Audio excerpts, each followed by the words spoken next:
Welcome to Basic Brewing Radio for Thursday, December 2nd, 2010. I'm James Spencer. Here at Basic Brewing Radio, we're all about home brewing.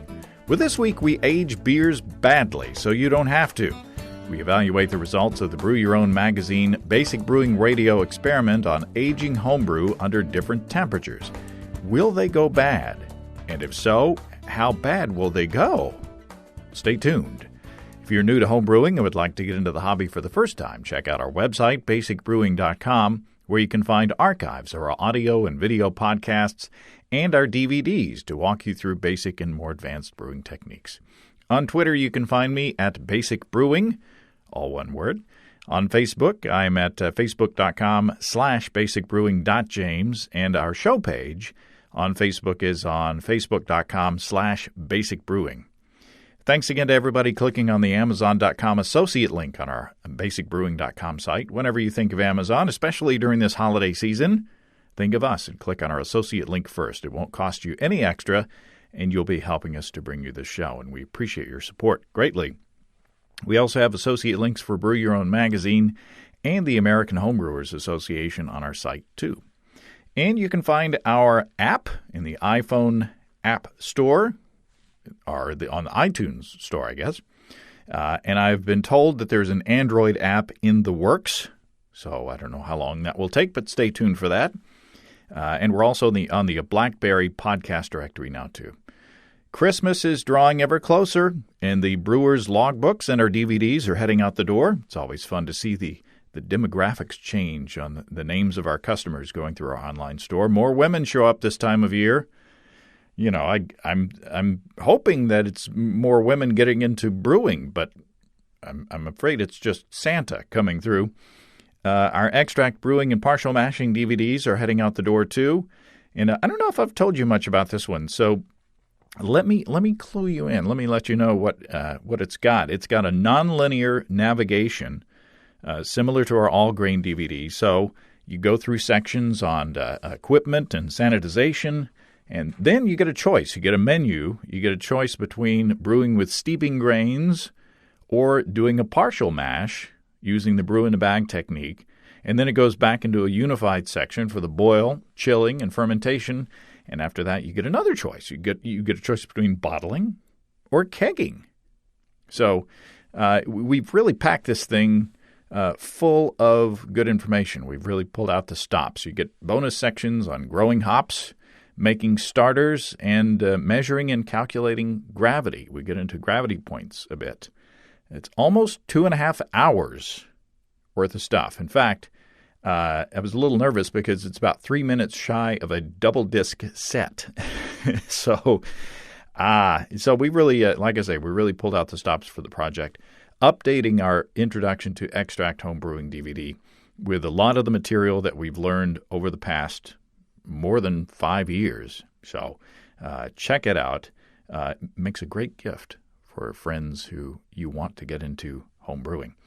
And it makes a great gift for those who want to step up their game in extract brewing as well. Enough of the commercial messages. Let's check out the mailbag. Tour from Denmark writes with this. He says, I just heard the show with Drew Filkins where he mentions he hadn't had any luck fermenting Pepsi. I fermented a generic cola some years ago with luck. I shook as much carbonation as I could out of the pop and then added it to a small gallon fermentation vessel, added some dry yeast, and then waited. After about a fortnight, I transferred the now copper-colored liquid to a bottle and took a gravity reading. It had gone from 1042 to 1010.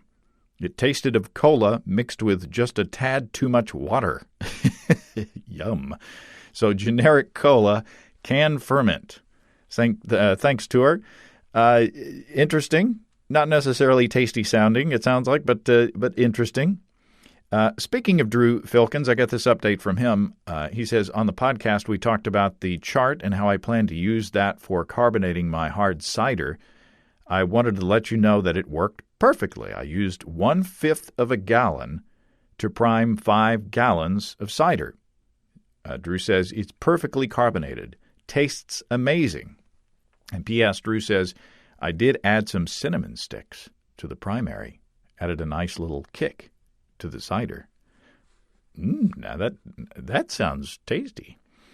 This one comes from Frank. Frank says, in reference to the November 18th Basic Brewing podcast, the guy who asked when batch sparging if there was any additional water lost in the grains. Frank says, number one, all grains are wetted and converted. If not, then you will have a positive starch test. Okay, makes sense. Number two, viscosity decreases during the sparge. I find this releases more wort on the second runoff. I typically get 10% more liquid than I sparge with. In my kegel setup, the sparge is 6 gallons. I typically get 6.5 back. I'm sure the exact percentage changes with the original gravity. Mine are in the 1060 and up range.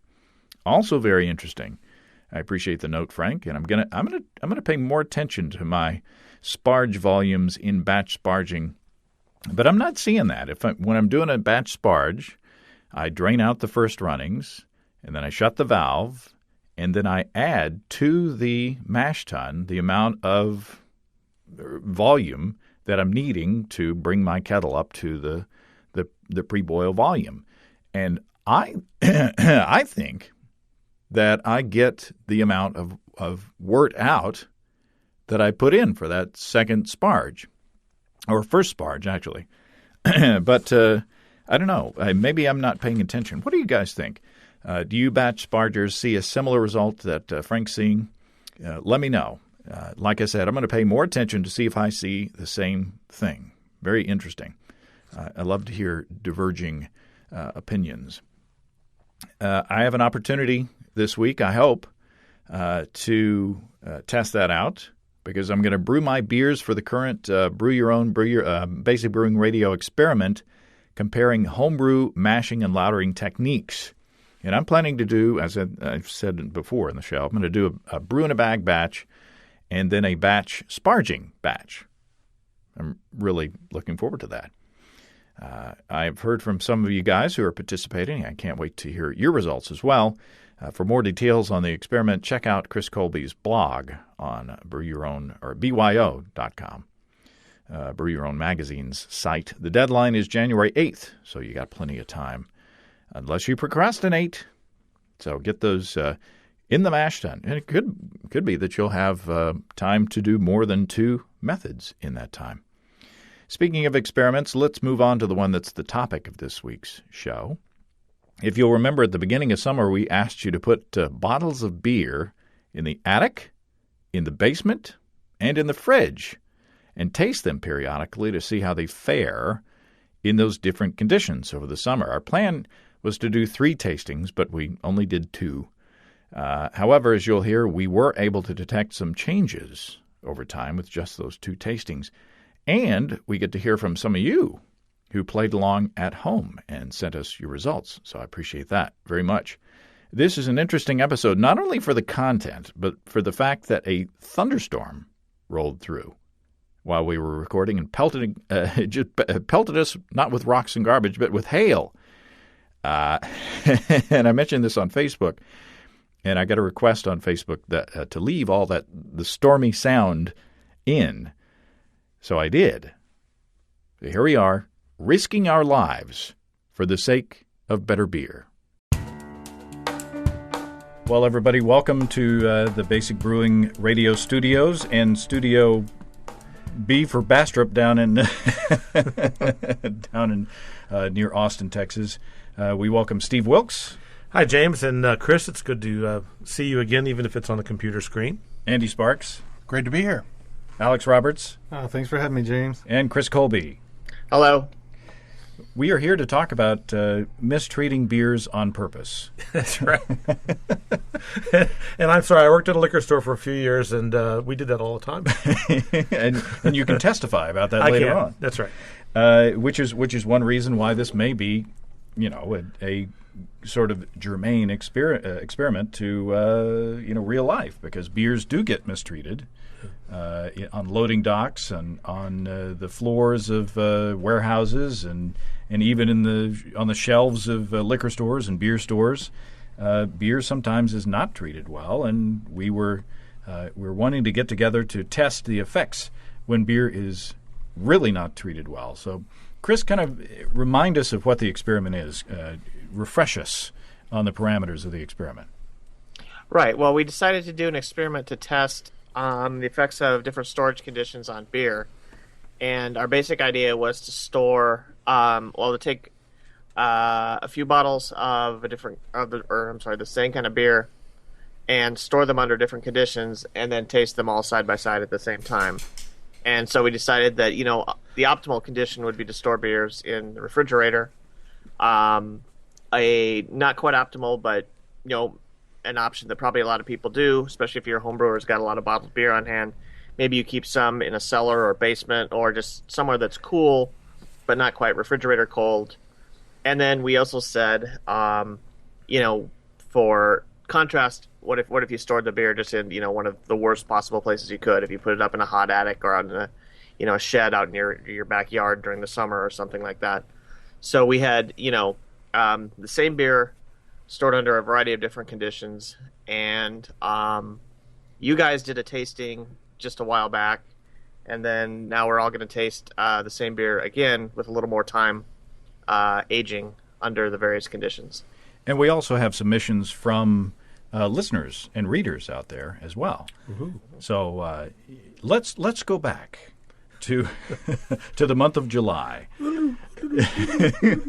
5 weeks after I put the beers in their various positions, we were getting together to celebrate the 5th anniversary of one of the reasons we were to get together was to eat barbecue and then to celebrate the 5th anniversary of the launching of Basic Brewing Radio. And so we got a group of us together, the people who are in this room, actually. Yeah. And I sprang this upon you. And we're so thankful you did. And we tasted samples, and here's what happened. Okay, we're sitting around the kitchen table with Steve Wilkes. Hey, James. Good to be here. Andy Sparks. Always great to be here, James. Alex Roberts. Hello. And a cast of thousands. It's a live and we're doing. I swear this will be quick for those who aren't tasting the beers. We are doing a tasting. I have poured out 3 beers in front of you, and that's all I'm going to tell you. And you're just going to have to get your impressions and compare and contrast. That is the task. Have you tasted enough to get some impressions? Steve. Well, A really stinks. I'm sorry, but it does. It smells like an old sock. The other two smell great. The B smells like Cascade hops or something, real citrusy, and so does C. But man, A, I got to tell you, there's something funky in there. And maybe it's really old hops, or maybe the beer was really mistreated. Alex? I kind of agree with that after hearing it, but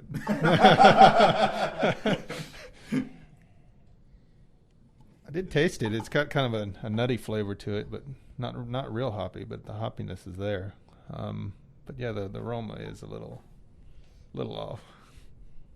Andy?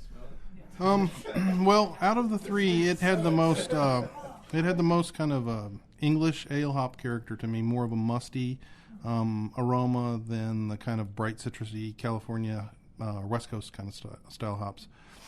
It also reminded me of a beer that has been aged for a long time, and I think that might be what these guys are talking about. Sometimes when you have a big hoppy beer and it sits around for a while, the hops fade and it gets a little out of balance. It's probably not my favorite of the 3, but I can't really say what's really wrong with it. If there's anything wrong with it, it just might be a little age. I don't know. Well, I can tell you that these are all 3 the same beer. A has been in the attic for 5 weeks. Well, there you go. So, Steve, I guess you call that. Well, I called it something, but we can't repeat it. B has been in the basement, which at this time of year is around 70 degrees Fahrenheit. And C's been in the fridge for the past 5 weeks. So this, and originally this is part of the Brew Your Own magazine. how can you abuse your beer and then taste it afterwards experiment. And so the original plan was to taste the beers after they'd been in there for 2 weeks. But I had a sinus infection, and I couldn't taste anything, and then we were out of town. And so, put your excuse here. It's been 5 weeks. So... Probably a better test. My favorite of the three is the one that was in the basement. So the one that was in the middle condition, we could call it that, rather than being kept cold. I kind of think it has the most flavor. I don't know if maybe it's just warming. Maybe these two will balance out. In other words, I don't know. But B is my favorite of the three. Yeah, I was going to say C does taste a lot lighter, and it's actually, to me, it's the clearest of the ones I have. Mm-hmm. I don't know. I'd probably pick C. It'd be my favorite. They're really close. They're really, really close. I don't know if I could tell them apart even if we just right now mixed them back up and said pick which one was the C or B. I probably couldn't do it. But we do know that the one that's been in the attic, I don't know that I'm as disgusted by A as you are. It doesn't taste as bad as it smells. It doesn't taste as bad as it smells to me. Tastes pretty good. Reminds me like a Sam Smith or like an English type. Yeah. Which is what Andy said. Yeah. And it, like I said, it also reminds me of a beer that's been aged for a long time, which is you kind of force that to happen. It's lost all its hop aroma. Any of the citrusy stuff is all gone. It's kind of musty. What, James? What are the hops in this? Are they Cascades? This was the Chris Colby recipe. In fact, this was the recipe. In fact, this was the No Moss beer from the Irish Moss experiment. So this is the beer that had no Irish moss in it, and it was clear when it was warm and room temperature, but now it's cloudy. So thanks, guys. Oh, you're welcome. No problem. So that's what happened back in July, and so just to refresh our memories here in the present, Steve almost erped. It's my long lost relative Wyatt Earp. Andy was more under the impression that the hot beer tasted more kind of Englishy, right? Well, it was just more musty. It definitely lost all its bright citrusy hop aroma and stuff. So that led me to call it more musty and English-like. And Alex, you kind of agreed. I just agreed with what they said. Right? I plan on doing the same thing tonight. You're just here for the beer. That's right. Bad or not. Beer.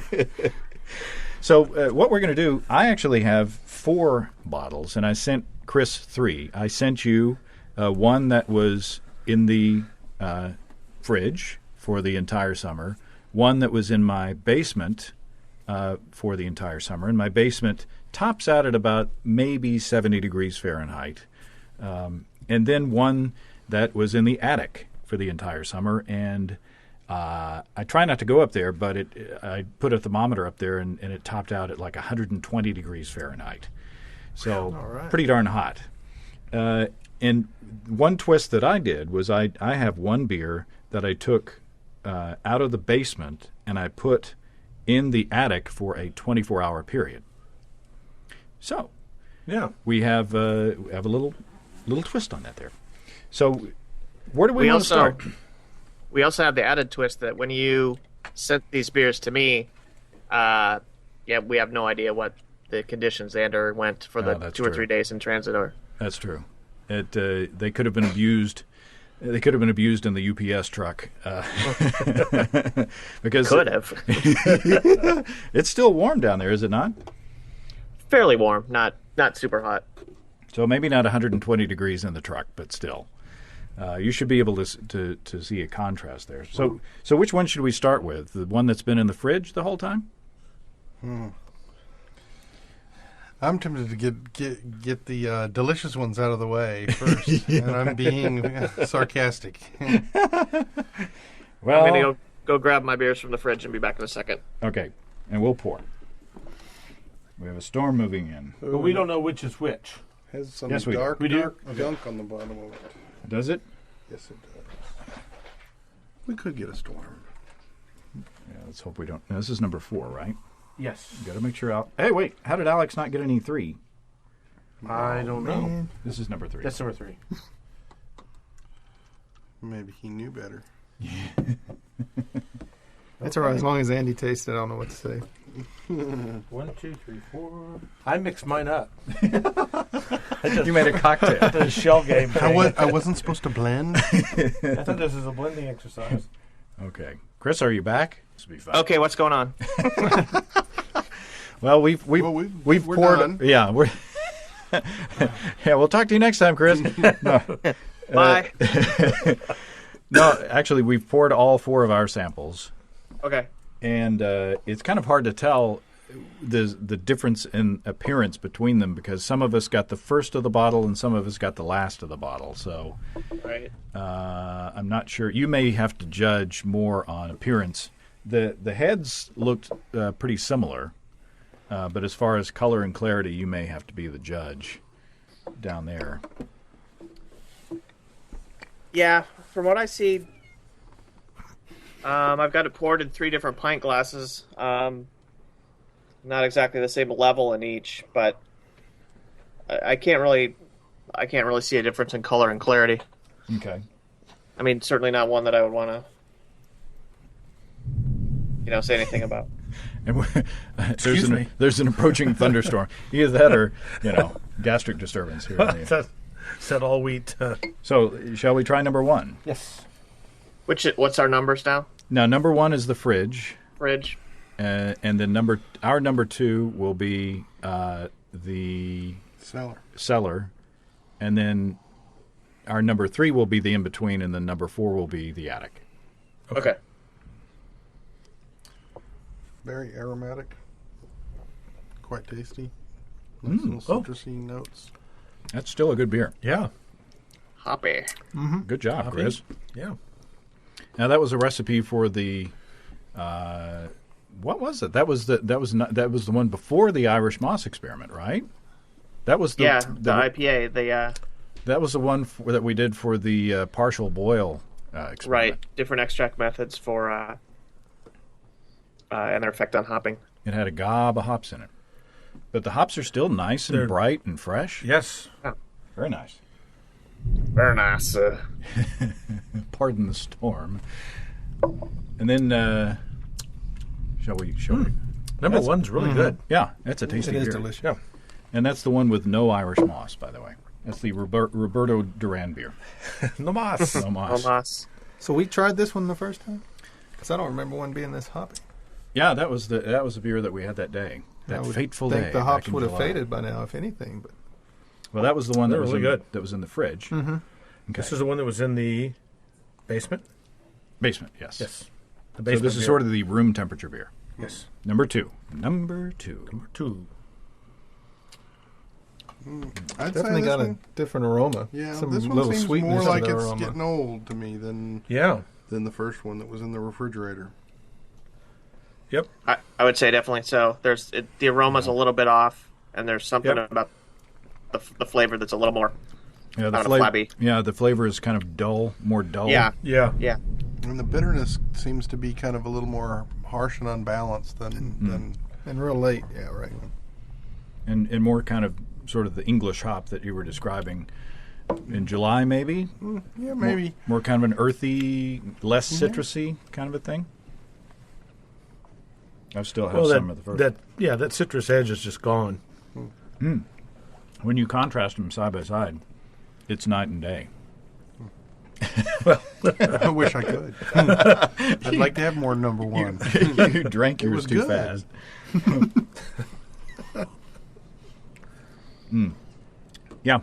Yeah. In the beginning, after 5 weeks, there wasn't that much difference between the one that had been in the fridge and the one that had been at room temperature or in the basement, basically. But now there's definitely a difference. No kidding. I'm really surprised how much a difference there is. Yeah. Okay. Number 3. Now this is the one, Chris. You don't have this one. Okay. Could I get electrocuted to these headphones? Probably. This is a question I have. Probably. Okay. I just want to know my risks here. Drink up. If the TIV is outside, we know there's a problem. Okay. Now, this is number 3. This is number 3. This is the one that went from the basement into the attic for around 24 hours. We might be going to the basement soon. That's right. Luckily, it's full of beer. Mm-hmm.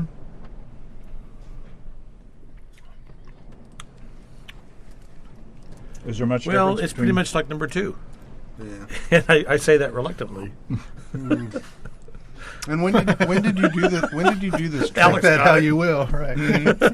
When did you do this? If you did this today, it might not have been that dramatic a temperature shift. No. This was at the end of summer. This was still. It was still hot, but only one day of hot. and then after. That's hail, by the way. Well, there went Gretchen's car. Wow. Wow, I can hear that here. Clearly. This is the most dramatic Basic Brewing Radio episode ever. See, I told you you'd miss us. Well, okay. The storm line's pretty thin. So how much more? Let's see. Wait, let me look here. No, Alan's phone's off. I had turned my phone. That's probably. Well, the hail's gone through now. All right. Hail. All hail. Okay. Well, that was exciting. What was that? See around there. Was that marble size? It won't hurt it. Marble It won't size. Little pieces. Okay. Won't hurt it. All right. Okay. Yeah, it's going to be fun editing all this. Yeah, sorry, James. You're sorry, but did you cause the storm? Well, yeah. Okay, now the storm has gone through. We're back from the basement. Oy. Okay, so contrasting 2 and 3. Well, no, I noticed it in the bitterness. It's not nearly as much or as long. Basically, it doesn't linger like number 2 did to me. So are you implying it improved the beer by sending No. it? Actually, number 3 is maybe a little brighter than number 2. I don't know. They seemed about the same to me. Yeah, they're about the same to me. it's very close. Number 2 got a 23 on its SATs, and number 3 got a 26 on its SATs. So, yes, it is a little brighter. Okay, and now, Chris, you can catch up to us. Okay. Now we go on to the attic beer. I'm afraid of this. I've had beers like this. Ooh. It's got almost a Belgian-y aroma. You know, a weird little... Yeah, it's got a little funk to it, doesn't it? Ooh, actually, it's kind of not an oaky. What, is there a little oaky kind of a thing? I don't You can smell the smell- dirty socks in any of these, though. You can smell a lot of oxidation in the nose of this. Yeah. one. Yeah, it's Kind of Big time. cardboardy, kind of paper. woody. It's not disgusting. That's what you said about my last homebrew. No, mine is, actually. Is it I disgusting? don't know what it is about it. The hops are really knocked back into, It's got some way back from where they are in the Yeah. good one. middle back of the tongue crazy flavor going on for me. I've had some I don't know what it kind is. of old stock ales that are kind of. This reminds me a little bit of those. No. Yeah, it's Some very, type of vegetable flavor, too. I'm getting. Yeah, the more I sip on it, the less I want to. Yeah, it doesn't recommend itself. Now I still have some in number 1. Which is a nice palate cleanser. It's nice and citrusy and bright and juicy fruit kind of a stuff going on. As it's warmed up, it's kind of the tropical fruit and all that. Yeah. And this one, the one that's been aged in extreme conditions up in the attic, all that's gone, and it's just kind of woody. Yeah, there is some kind of a dark vegetable kind of a thing going on there. I wouldn't recommend it. No. I did notice there was no ring around the bottle, and there's no. It was brewed cleanly, so one thing storing beers under substandard conditions can do, if there is any contamination, it'll really bring that to the head. But at least this beer was brewed cleanly, because there's no real, bacterial whiffs to it or weird, wild yeast smell to it. It's just seemingly the conditions just, pounding away at the at all the good flavors and aromas in it. That's a relief. I mean, the truth is, I've experienced this very thing in some of my favorite beers.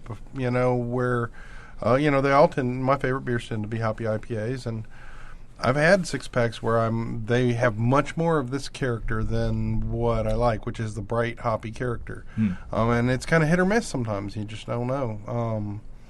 And I think now I knew before that they were old and stale, but this just drives home, the difference. Now, the number 4, number 3 for me, the one stored under bag conditions, tastes like a lot of different commercial imported beers I've had from Europe or whatever. Like I really recognize this flavor as sometimes you get a beer and it's like it might otherwise be kind of good. You're interested, but you're tasting it and you're just like, there's something that's just not really appealing about this. Right. And I recognize this sort of suite of flavors and aromas from a lot of the beers that are imported. Yeah, and even craft beers that are, here in the States. I mean, there's I won't name it, but there's a beer that we all drink a lot of. It's become very popular, and I'd gotten to where I didn't like it at all. And then James and I went to the brewery in Colorado and had it at the brewery, and wow, was it good! So, it's not really important what kind it was, but it really makes a difference how people store their beers and how the liquor stores. Yeah, flat tire. Flat tire. Gesundheit. Do you get sort of a dark cherry flavor in the attic beer?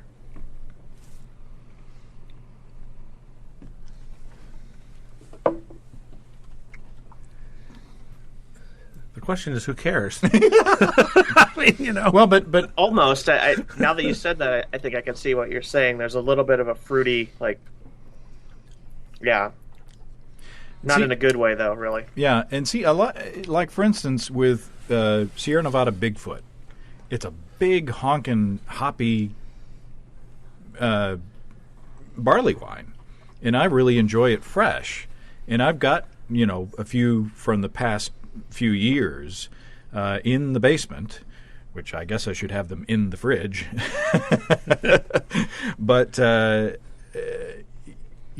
time goes on, the hops fade, and you get more of this kind of sherry kind of a thing, or dark cherry kind of a thing, or other flavors come up from the background that aren't. I don't know if I want to say what the brewer intended, but it's not what the beer was when it came out of the fermenter. So I guess the question is maybe we should debate or open the debate to the listeners: is it good to age beers longer and get radically different flavors from them? What do you guys think? What do you think, Andy? Well, I think if we were to do that, the first thing we should try is maybe not aging a big, huge hop bomb, but aging more of a malty barley wine that was maybe had with the intention of aging when you made it. This because it had so many hops in it. That's the part I don't think we really dig. If it just had the maltiness, we'd probably still be fine with it. Well, that's a good point.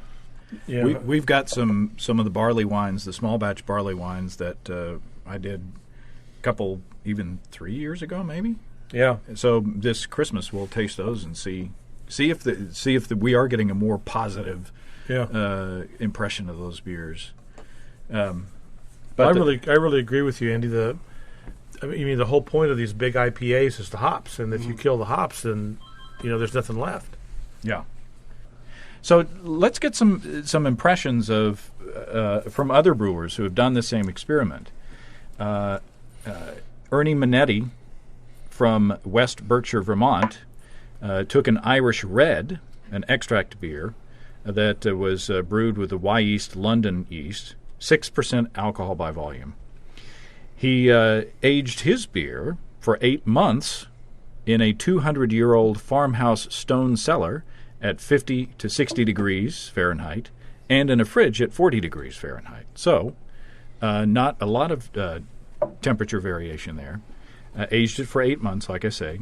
No color difference, no foam difference, no clarity difference, and the flavor was the same. He says, Ernie says, the cellar keeps the beer at below 60 degrees, 60 in the summer, 52 to 55 in fall and winter. It seems I have good luck aging beer with no off flavors for a year, but this test has been tried only on beers containing roasted barley in the grain bill. Same beer in the fridge, no difference I can taste or see. So that's interesting. Mm-hmm. Roasted barley, does that make a difference? This beer, I don't have the recipe in front of me, but obviously no roasted as far as, darkly roasted barley in this beer. Right. But again, the temperature difference was not as great as what we saw here. So thanks, Ernie. Appreciate that. Well, it also makes me wonder about what's the optimal temperature to store the beer at. I mean, that's a good question. If at 50 degrees or at 60 degrees you don't get any benefit going 10 degrees cooler. Mm-hmm. So... Yeah, that's a good question, too. If you, again, to Andy's point, if you've got a big malty barley wine that you want to age and you want to have different character over time, putting it in the fridge is probably not the best way to do it. Bill Schoner from West Lafayette, Indiana, played with a wheat beer, an extract wheat beer, 5.3% alcohol by volume. He says he aged his beers in the fridge at around 35 degrees Fahrenheit, in the basement at around 70 degrees Fahrenheit, and in the garage. He says it varied night and day, high temps roughly 90 to 100 degrees. So he says he bottled May 16th and set at room temperature for carbonation till May 29th, sampled on June 20th and noted that the fridge sample was not very carbonated, so returned these to room temperature for another week. Sampled again on September 18th and November 18th. So, he says very little difference in color between the room temperature and the fridge, slightly darker for the room temperature at 3 and 5 months. Garage was significantly darker at 3 and 5 months. At 2 weeks, all were the same color. So he got, with his wheat beer, his extract wheat beer, he got some difference in the color with the higher temperature beers. Much better foam and carbonation in the garage at 2 weeks, as you would expect with a higher temperature, probably. At 3 and 5 months, the high temperature and room temperature beers had good carbonation. Fridge beer was undercarbonated at all times. I wonder if he just got a bad start on the, maybe he put the yeast to sleep a little too soon on the refrigeration beers. I did not notice any difference in clarity at any time period. At 2 weeks, the highest temperature had more carbonation, butter, caramel aftertaste. At 3 months, the highest temperature was slightly more bitter and had a slight Band-Aid aftertaste.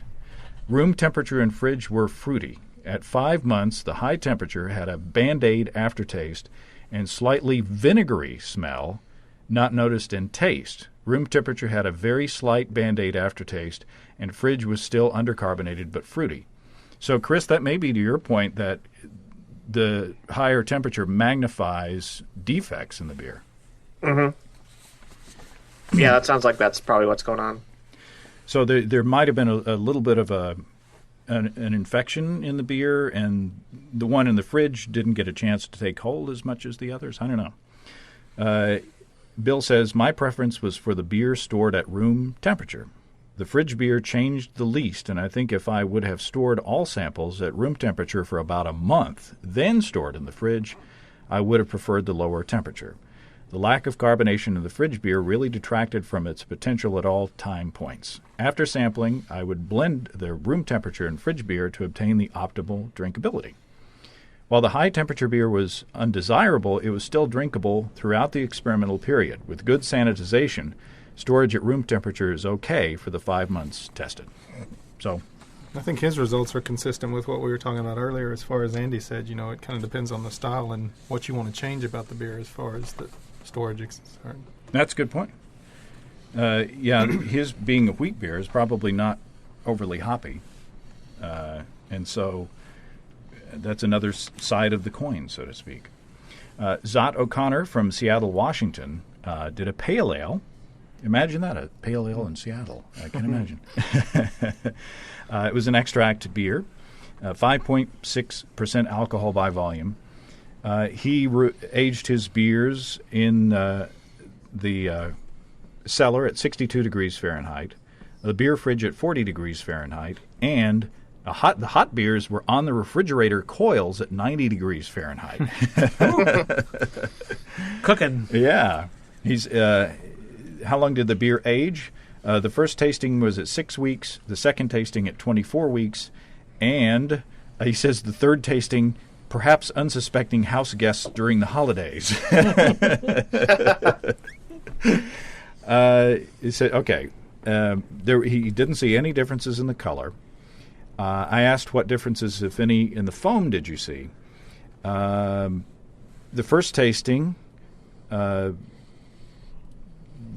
room temperature was good carbonation. The colder one was slightly less carbonation, and the hot, even less carbonation. And then it says, describe any differences in clarity. All tastings done at Mount Si homebrewers meetings, all tasting done in sampler-size cups. Beers were all chilled prior to tasting. First tasting was done blind. The room temperature beer was the favorite, full cascade aroma and flavor. The cold had subdued aroma and flavor, and the people preferred the room temperature beer.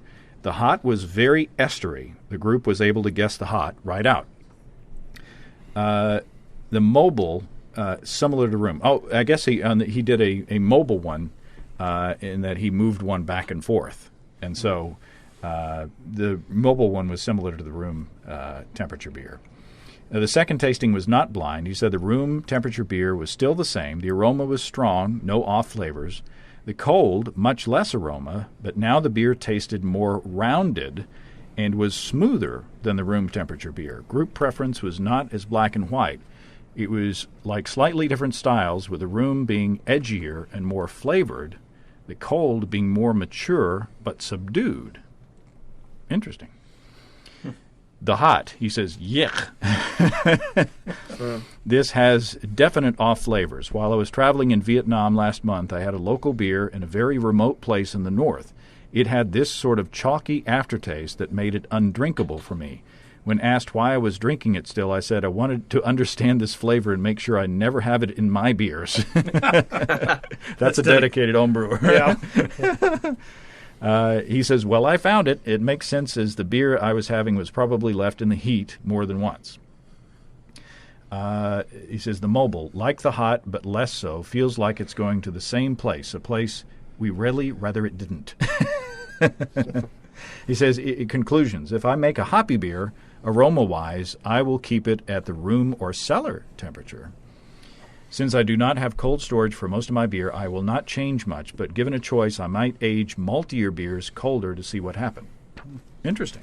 So he kind of went to a different place.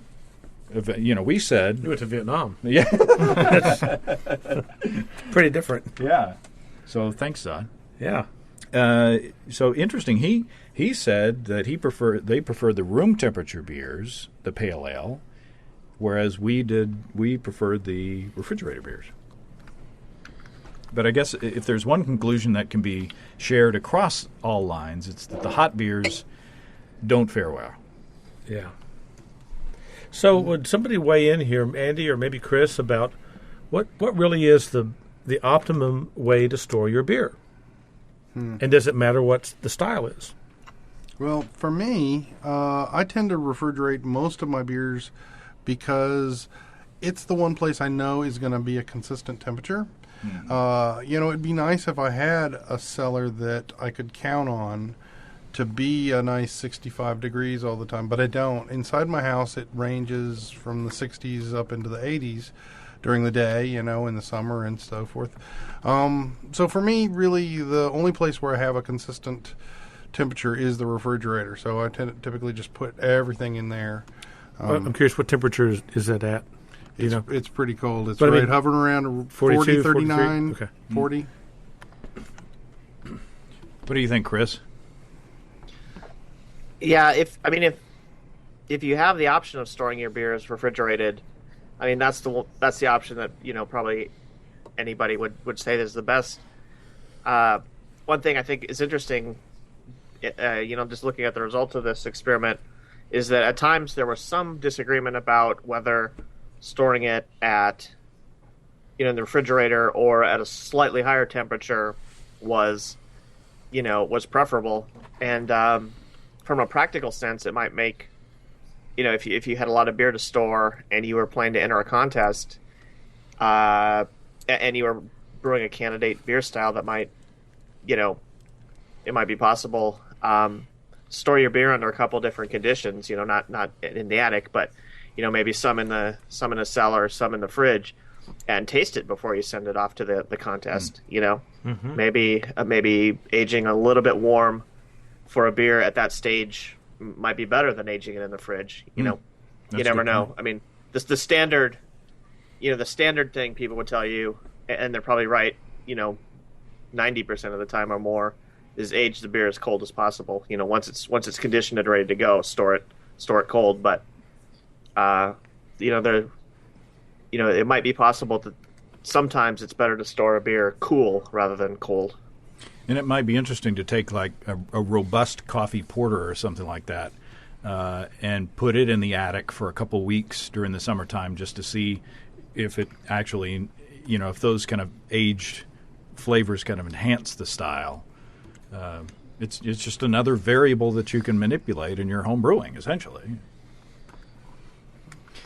So are we done? Is that our conclusions? It seems so easy. Don't put your beer in the attic. That's pretty much the one thing. I think we've confirmed some common knowledge here, pretty much. Yes. Well, and then you might also think about it from the point of view if you don't have the option of storing your beer cold. So you don't have a refrigerator that you can lager or keep your beer in, like me, I don't. And so perhaps you choose styles, maybe you gravitate towards styles that don't need that kind of crispness, if that makes any sense. So, maybe your house beers are a little different because of the way that you're allowed to store your beer. Or you drink them quick. Or you drink them real quick. Well, the truth Sure, is, yeah, I think that's another good point. If you look at the results over time, initially the differences between the beers stored in the fridge and the ones stored at lower temperatures, initially they weren't so much different. Mm-hmm. Yeah. So if you're going to turn over your beer fairly quickly, storing it in a cold basement or a cellar or something is not going to be that bad. But the longer you store a beer, the more critical, which is pretty obvious. But it's good to see the degree to which things are, true. But if you're going to store a beer for months, you're better doing it in the fridge than in any kind of warmer situation. Yeah, well, and there are some beer styles that are obviously lend themselves to this, right? So saisons classically stored warm. Some even say they were buried for a period of time in the ground. So that's a great style if you don't have the ability to keep stuff really cold. That could actually store at room temperature easily. Mm-hmm. Same with like barley wines and stuff like that. Well, there you go. Final thoughts, Alex? Well, just kind of more what we were saying. I mean, you look at a beer label too, like the big beers, the big Belgians and all, and they'll tell you, store this cellar temperature for 4 or 5 years if you want, and see it. You never see that on a big IPA or anything like that. I mean, and I know Andy's even told me, and I mean, I never really paid attention. I just saw Maharaj and I'd pick it up. But Andy, says, look at what batch number it is too, I mean, you want to get as fresh as possible. And that's normally a good rule of thumb for any beer, right? Is get it as fresh as possible, drink it as fresh as possible. The truth is it's only a handful of beers that really lend themselves to aging just like wine. Only a handful of great wines can be aged for years. Mm-hmm. Most should probably be drunk within a few. Well, there you go. And also, as best as you can do it, check out like your local, the places that you buy beer from, and try to get a handle as best as you can on, are they storing their beer, well, or are you constantly buying beers from them that taste like the attic beer? Yeah, Chris, one of the things I've seen around here is even, Sierra Nevada goes to all the trouble with their Southern Hemisphere and Northern Hemisphere ales. And this certain liquor store was, I guess they thought bragging about it or advertising or whatever, and it was right in a west-facing window. I mean, sitting in the window saying, here, come buy this beer. And you're like, man, don't do that. Yeah, I wasn't kidding. I really have worked at a few liquor stores in my life and managed a PX when I was in the Army. And indeed, we'd get beers, and they'd bring them in by the truckload. And even Coors, they'd bring them in cold. And then we'd put it into a hot back of the liquor store, and it would sit there for 2 weeks before it went out. So, yeah, get to know your liquor store just like you get to know your homebrew store, and make sure that you kind of see how they treat their babies. There you go. Yeah, awesome. Well, thanks, guys. Thank you, James. It's a pleasure to be back on Basic Brewing Radio once again. And I promised you better beers to wash these down with, and Awesome. they will be forthcoming. So, So the storm has passed. yeah, that's right, in more ways than one. Thank you all. Thank you. Thank you. Well, that was fun. Science is always fun, especially when there's beer involved, right? I'm going to pay more attention to the conditions that I store my beer in from now on. Or maybe I'll just drink it all more quickly. I appreciate everybody's work who participated in the experiment along with us. Try it yourself and let me know what you find out. It's getting warm down there south of the equator, so I'd love to hear from you guys down south, listeners in Australia, New Zealand, South Africa, anybody where it's getting warm. Try this experiment and let me know what you find out. See if you have any different styles that you'd like to abuse and report on, how they taste, how they fare. You can let me know by writing to james@basicbrewing.com, or just fill out the contact form on basicbrewing.com. And please don't forget to tell us where you're from. Our new DVD is here, as I mentioned in the beginning, Extract Brewing and Partial Mashing, and our 2011 Brewers Logbooks are in stock. Check out our online store, and you can find that at basicbrewingshop.com. You can also find our other DVDs, Stepping into All Grain, Low-Tech Lagering and Decoction Mashing, and Introduction to Wine Kits as well. And we thank all those Santas and Mrs. Santas for supporting us during the holiday season. You can see a listing of the fine folks across the country who sell our DVDs as well on basicbrewing.com. And if there isn't a vendor in your area, you can order them online in our online shop at basicbrewingshop.com. Thanks to everybody who's continued to click on our Amazon.com link. We appreciate the support. Our featured products this week that were purchased through the link are Chuck Norris versus Mr. T. 400 facts about the baddest dudes in the history of ever. And More Time Mom's Family Organizer 2011 Pocket Wall Calendar. Turns out the calendar has a pocket on it. It's not a calendar that you keep in your pocket and the wall at the same time, as I was confused at first. Thanks again, everybody. And remember, I can't tell who bought what, so no worries there. Just click on the Amazon.com logo on our site the next time you feel like Amazon shopping. We greatly appreciate your support. Greatly. And you can join the American Homebrewers Association and subscribe to Brew Your Own magazine through the links on our site as well. That's all until next time. Until then, thanks for listening, everybody. I'm James Spencer. Production help for Basic Brewing Radio and our website is provided by Kelly Dodson down in Austin, Texas. Basic Brewing Radio is a production of Active Voicing. We'll talk to you next time, everybody. So long.